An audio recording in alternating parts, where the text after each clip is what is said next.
आज या ठिकाणी छत्रपती शिवाजी महाराज राज्यस्व अभियानाअंतर्गत आणि देशाचे लाडके राज्याचे लाडके मुख्यमंत्री आदरणीय देवेंद्र फडणवीस साहेब यांच्या वाढदिवसानिमित्त, त्याचप्रमाणे राज्याचे दिवंगत उपमुख्यमंत्री आदरणीय अजितदादा पवार यांच्या जयंतीप्रित्यर्थ महाराजस्व अभियान या ठिकाणी भाळवणी या ठिकाणी आयोजित करण्यात आलं होतं। शासनाच्या सर्व विभागांअंतर्गत या भाळवणी परिसरात पारनेर तालुक्यातून नवे तर नगर तालुक्यातून देखील अनेक लाभार्थी या ठिकाणी आले। आदरणीय पद्मश्री पोपटराव पवार यांच्या मुख्य उपस्थितीमध्ये आणि आदरणीय आमदार काशीनाथजी दाते सर यांच्या मार्गदर्शनाखाली हे राज्यस्व अभियान या ठिकाणी पार पडलं। या ठिकाणी जवळपास 2600 पारनेर तालुक्यातील 2600 आणि नगर तालुक्यातील त्याच 2600च्या लोकांनी लाभार्थ्यांनी या ठिकाणी आपला लाभ घेतला आणि आज दिवसभर विविध विभागाचे शासनाचे विविध विभागाचे अंतर्गत असणारे स्टॉल या ठिकाणी लागलेले आहेत। भाळवणीकरांमार्फत मी आमदार साहेबांचं, त्याचप्रमाणे महाराष्ट्र शासनाचं, त्याचप्रमाणे आदरणीय प्रांताधिकारी चिंचकर साहेबांचं, तहसीलदार सौंदर्य मॅडम यांचं आभार व्यक्त करतो आणि आज सर्व ग्रामस्थांना आणि लाभार्थ्यांना आपले विविध प्रश्न या ठिकाणी मांडण्याची संधी दिल्याबद्दल परत एकदा आभार व्यक्त करतो आणि थांबतो। आज भाळवणी या गावामध्ये महसूल विभागाच्या महाराष्ट्र शासनाच्या धोरणानुसार छत्रपती शिवाजी महाराज महाराजस्व समाधान शिबिर या शिबिराचं महसूलनं आयोजन केलेलं आहे। याचं औचित्य म्हणजे महाराष्ट्र राज्याचे मुख्यमंत्री देवेंद्रजी फडणवीस साहेब आणि या राज्याचे दिवंगत उपमुख्यमंत्री आदरणीय अजितदादा पवार साहेब यांचा जन्मदिवस 22 जुलैला असतो आणि त्याचंच औचित्य साधून मुख्यमंत्री साहेबांचा वाढदिवस तर दुर्दैवानं दादांचा जयंती सोहळा या निमित्तानं आपल्याला सगळ्यांना साजरा करावा लागतोय। महाराष्ट्र प्रदेश राष्ट्रवादी काँग्रेस पार्टीनं दादांचा जयंती सोहळा हा 22 जुलै ते 28 जुलै असा जनसेवा सप्ताह महाराष्ट्रभर सुरू केलेला आहे आणि त्याचाच एक भाग म्हणून महाराष्ट्रामध्ये वेगवेगळ्या क्षेत्रामध्ये काम करणाऱ्या कार्यकर्त्यांचा, जो दादांना अभिप्रेत असणारा कार्यकर्ता, मग तो ग्राम पातळीवर असेल, क्रीडा क्षेत्रामध्ये असेल किंवा वेगवेगळ्या क्षेत्रामध्ये काम करणारा कार्यकर्ता असेल, त्याचा सन्मान त्या माध्यमातून केला जावा ही पक्षाची भूमिका होती आणि त्याच माध्यमातून महाराष्ट्र प्रदेश राष्ट्रवादी काँग्रेसच्या आदेशानं आणि या तालुक्याचे लोकप्रिय आमदार आदरणीय काशीनाथराव दाते सर यांच्या मार्गदर्शनाखाली आम्ही पारनेर तालुका राष्ट्रवादी काँग्रेस पार्टीच्या वतीनं आज जयंतीचं औचित्य साधून आणि आजच्या या महाराजस्व समाधान शिबिराच्या निमित्तानं पारनेर तालुक्यातील विविध क्षेत्रामध्ये काम करणारे मान्यवर, मग ते आदर्श शेतकरी असतील, आदर्श दुग्ध व्यावसायिक, आदर्श गोपालक असतील किंवा वेगवेगळ्या क्षेत्रामध्ये विशेष नैपुण्य प्राप्त करणारे कार्यकर्ते पदाधिकारी असतील आणि आमच्या आदर्श महिला असतील, ज्यांना कृषी कन्या पुरस्कार आज आम्ही या ठिकाणी वितरण केलेला आहे। निश्चितपणे दादांच्या विचारांना वाटचाल करीत असताना पक्षाची ध्येय धोरणं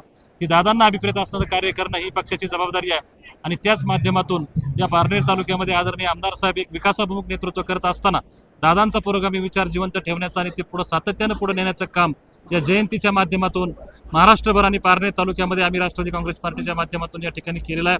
अनेक मान्यवर, अनेक पदाधिकारी यासाठी कष्ट घेतले, सगळेजण उपस्थित होते, सर्वांना या निमित्ताने धन्यवाद देतो। तालुका कृषी अधिकारी घुले साहेब या ठिकाणी आहेत। या महाराजस्व अभियानाचा जनतेला काय फायदा आहे किंवा यांच्यामार्फत कुठल्या कुठल्या योजना आणि कुठले कुठले फायदे जनतेला होणार आहेत नागरिकांना याविषयी ते सांगतील। घुले साहेब काय सांगाल? आज आपण भाळवणी या गावामध्ये महाराष्ट्र शासन यांच्या वतीने महाराजस्व अभियान छत्रपती शिवाजी महाराजस्व समाधान शिबिर आज आयोजित केलं। या शिबिराच्या माध्यमातून शेतकरी वर्गाला, लाभार्थ्यांना मोठ्या प्रमाणावरती शासनाच्या सर्व योजना तळागाळापर्यंत पोहोचवण्याच्या दृष्टीने खूप महत्त्वाचं शिबिर आहे।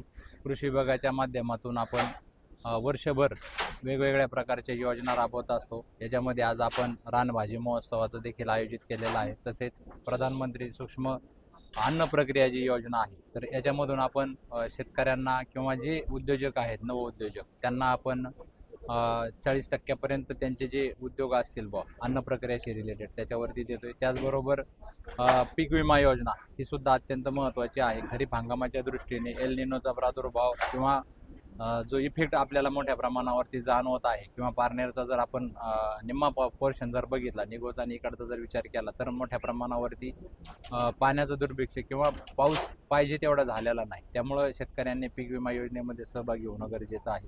त्याचबरोबर शासनाच्या ज्या इतर योजना आहेत, जसे शेततळ्यासाठीच्या आहे, ठिबक तुषार सिंचनासाठीचे आहे, म्हणजे प्रधानमंत्री सूक्ष्म सिंचन जी योजना आहे, त्याचबरोबर मुख्यमंत्री अन्न प्रक्रिया योजना आहे, गोपीनाथ मुंडे शेतकरी अपघात विमा योजना आहे, ह्या शेतकऱ्याच्या साठीच्या ज्या योजना आहेत, तर ह्या शिबिराच्या माध्यमातून आम्ही शेतकऱ्यांपर्यंत पोहोचण्याचा प्रयत्न केला. याच कार्यक्रमाचं मुख्य आकर्षण आपल्याकडे यांत्रिकीकरणावरती खूप मोठ्या प्रमाणावरती ह्या वर्षी देखील खर्च करण्यात आलेला आहे. या योजनेच्या माध्यमातून आपण कृषी क्षेत्रामध्ये जे लेबरचा मोठा प्रॉब्लेम येतो त्याच्यावरती यांत्रिकीकरणाच्या माध्यमातून ट्रॅक्टर, त्याचे अवजार असतील, छोटे छोटे यंत्र आहेत शेती उपयोगी, ते शेतकऱ्यांनी जास्तीत जास्त वापर केला पाहिजे, जेणेकरून लेबरवरचा खर्च कमी होईल आणि आपल्याला चांगल्या प्रकारचं शेतीमध्ये काम पुढच्या आगामी काळामध्ये करता येईल, असं एक साधारणपणे ह्या शिबिराच्या माध्यमातून आपण सर्व शेतकऱ्यांना सांगू इच्छितो. धन्यवाद. आज 30 जुलै 2026 रोजी आपण महाराष्ट्र शासनाचा महत्वाकांक्षी असा छत्रपती शिवाजी महाराज महाराजस्व अभियान हा कार्यक्रम राबवला. यामध्ये सर्व तालुकास्तरीय विभाग आहेत.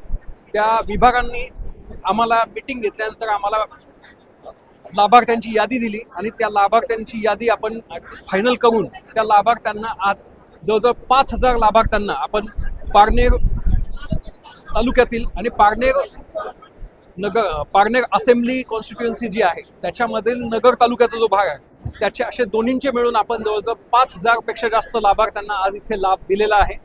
आणि या कार्यक्रमाचं आयोजन करण्यामध्ये तहसील पारनेर आणि आमचे सर्व मंडल अधिकारी आणि नायब तहसीलदार यांनी अत्यंत मोलाचा वाटा उचलला आणि या अभियानाच्या यशस्वीतेमध्ये फार चांगलं सहकार्य केलं. याबद्दल मी त्यांचे आभार मानतो. असंच प्रशासनाला सहकार्य करावं असं मी पारनेरच्या जनतेला आवाहन करतो. धन्यवाद.